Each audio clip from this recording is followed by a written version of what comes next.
പ്രതിമാസ വരുമാനം ശരാശരി 155 കോടി, ചെലവ് 242 കോടി, നഷ്ടം 87 കോടി രൂപ. ഇതാണ് KSRTCയുടെ നിലവിലെ സ്ഥിതി. 3 മാസമായി പെൻഷൻ നൽകിയിട്ട്. പെൻഷൻ നൽകാൻ വേണം മാസം 40 കോടി 12 ലക്ഷം രൂപ. ശമ്പള ഇനത്തിൽ ചെലവ് 65 കോടി. 5974 ബസ്സുകളുള്ള ഈ വലിയ സ്ഥാപനത്തിൽ എങ്ങനെ ഈ പ്രതിസന്ധി വരുന്നു? ചില കണക്കുകൾ ശ്രദ്ധിക്കുക. ഈ മാസം ഇതുവരെ കട്ടപ്പുറത്തായത് 1820 ബസ്സുകൾ. എന്തൊക്കെ തകരാറുകൾ എന്ന കണക്ക് കൂടി അറിയുക. എഞ്ചിൻ തകരാർ കാരണം 36 ബസ്സുകളും, ഡീസൽ ലീക്ക്, ബ്ലോക്ക് എന്നിവ കാരണം 160 വണ്ടികളും കട്ടപ്പുറത്തായി. 95 വണ്ടികൾക്ക് ഗിയർ ബോക്സ് തകരാർ, 117 വണ്ടികൾക്ക് ക്ലച്ച് പ്രശ്നം, ബാറ്ററി ഇല്ലാത്തതുകൊണ്ട് 32 ബസ്സുകളും, ടയർ ഇല്ലാത്തതുകൊണ്ട് 367 വണ്ടികളും ഓടാതിരിക്കുന്നു.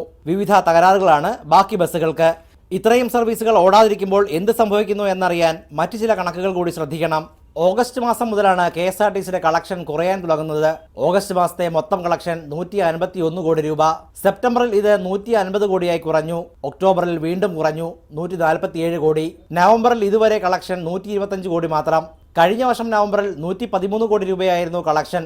എന്നാൽ ഈ വർഷത്തെ കണക്കുകളിൽ ഒരു കാര്യം കൂടി പരിഗണിക്കണം. ഈ വർഷം ടിക്കറ്റ് നിരക്ക് 10% വർദ്ധിപ്പിച്ചിട്ടുണ്ട്. അതുകൂടി കണക്കാക്കുമ്പോൾ നവംബറിൽ 135 കോടിയെങ്കിലും കളക്ഷൻ ലഭിക്കേണ്ടതാണ്. നഷ്ടം 10 കോടി രൂപ. വേണ്ട വിധം സർവീസുകൾ നടത്തിയെങ്കിൽ കളക്ഷൻ ഗണ്യമായി വർദ്ധിച്ചേനെ.